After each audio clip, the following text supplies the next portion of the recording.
Pour réaliser une statuette en argent doré, l'artisan commence tout d'abord par sculpter un modèle en cire. Il ajoute ensuite des canaux, également en cire.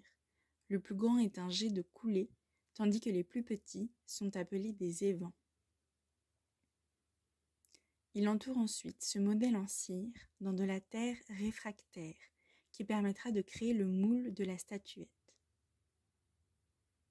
Le tout est ensuite mis à chauffer, ce qui conduit à la fonte de la cire à l'intérieur de la chape de terre. Il ne reste plus qu'à l'évacuer. C'est pour cela qu'on appelle cette technique la fonte à la cire perdue. On obtient ainsi un moule à la forme de la statuette, dans lequel a été ménagé, grâce au modèle de cire, un canal principal où coulait le métal, rendu liquide après avoir été chauffé.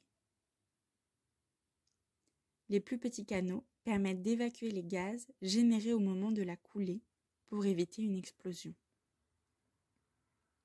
Le moule est ensuite laissé à refroidir. Une fois le métal refroidi, il est temps de rompre le moule et d'en extraire la statuette. Les canaux des évents et du jet de coulée se sont également remplis de métal qui s'est solidifié. L'artisan doit donc les couper à l'aide d'une pince. Pour les statuettes les plus complexes, l'artisan pouvait fondre différents éléments séparément avant de les assembler par soudure. Il pouvait également ajouter des détails après la fonte en ciselant le métal refroidi.